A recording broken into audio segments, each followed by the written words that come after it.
You're watching the second video of the Episode 4 analysis of Eco and Shadow of the Colossus. Just hit the link below to watch the first video.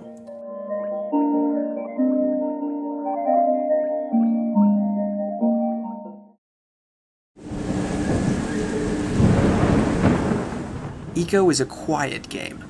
Instead of taking the time to explain its premise and its objective like a novel, Eco is more like a poem. Many times it's simply left unexplained and up to the player to interpret.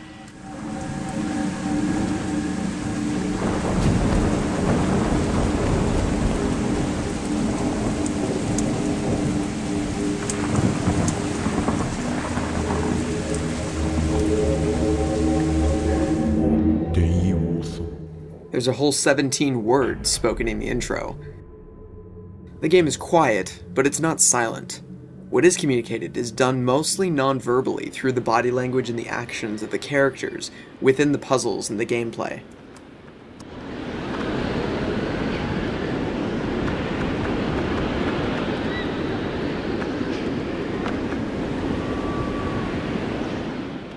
Eco and Yorda become known to us not mainly through exposition, but through impression. Here's how that works. Let's just take the most obvious example first. If you see a man dive in front of an oncoming car to save a child, you'll receive an impression that he's brave and selfless. Well, in the same way, you see the things that Eco does for Yorda, and you get an impression of who they are and what their relationship is. Even something as simple as holding Yorda's hand creates a very real bond between the characters. The player can feel this even more because it's part of the interactive gameplay, not a passively watched cutscene.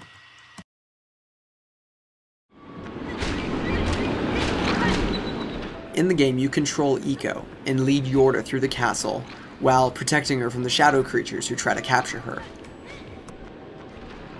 Yorda is severely limited in how she moves. She doesn't run anywhere on her own.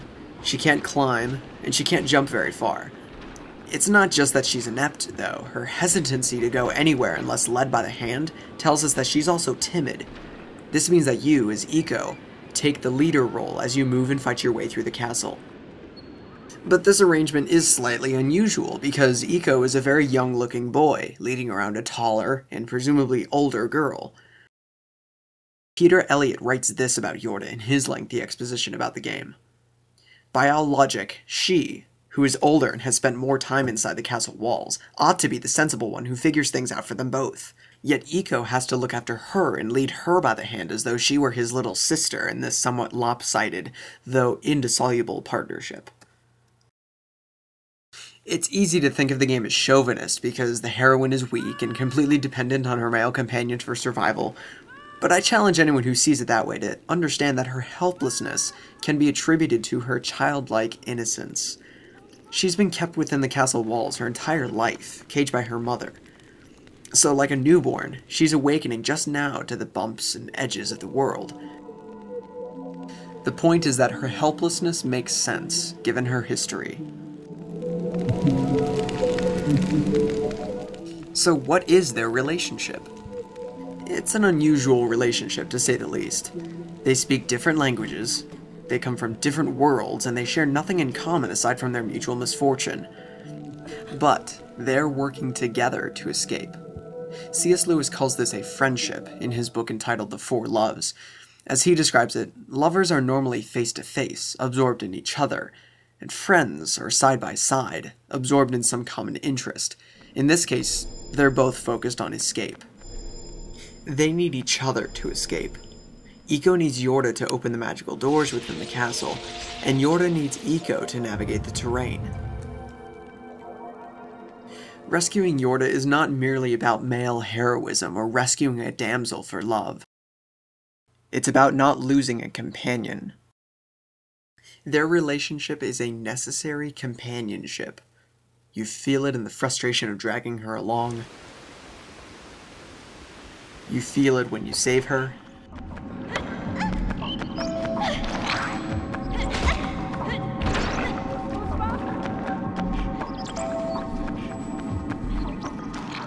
And you feel it when she saves you.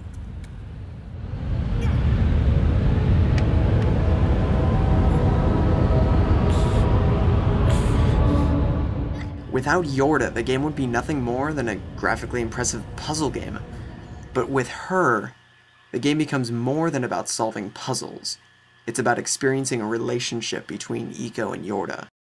And it's a unique experience that is worth remembering.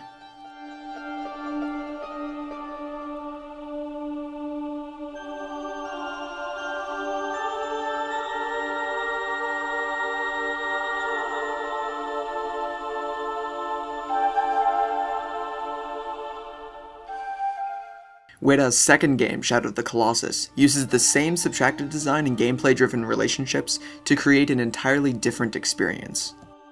The heart of this experience is focused on a single moral dilemma. If you were given the chance to save a loved one, how much would you sacrifice, and what acts would you be willing to commit?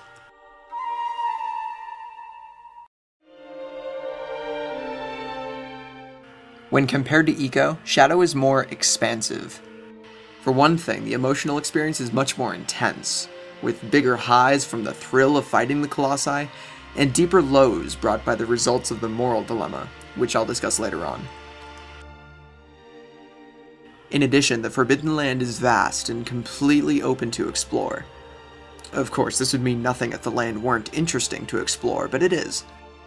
It is simply filled with diverse geographical features, such as forests,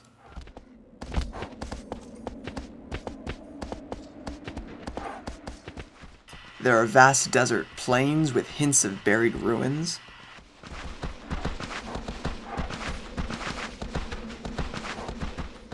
as well as architecture that seems inspired by the city of Petra in Jordan. And as you can see, the scale in these environments is just incredible.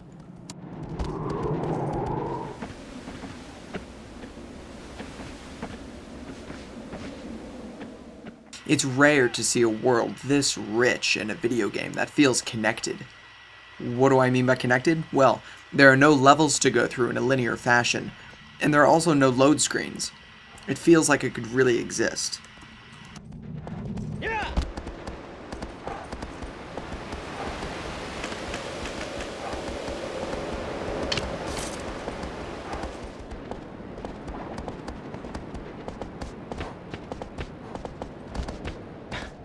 What's also interesting is that if you strictly play according to where you're led to find each Colossus, you'll only see maybe 80% of the land. There are many well-hidden locations, small paradises that serve no importance in the quest, but they're really rewarding to find and beautiful to see. The textures and modeling are also quite good when they're finished rendering. For a PS2 game with this large of a world, this amount of detail is incredible.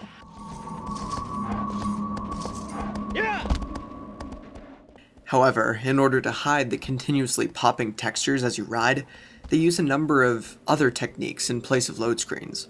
Things like bloom lighting, shifting the camera perspective as the horizon loads, and slowing aggro down are all helpful tricks. But whenever you see a texture pop on the screen, you're taken out of the experience. And really, that's my only issue with the game. It's a technology issue, so in the end, it's minor. But it could even be corrected if Ueda does what Santa Monica did with the God of War collection, and remake the game on PS3 before Last Guardian's release. And it could happen, actually. Ueda said in a recent interview with Kotaku that he was interested in the idea, and he wanted to discuss it more. So, here's hoping.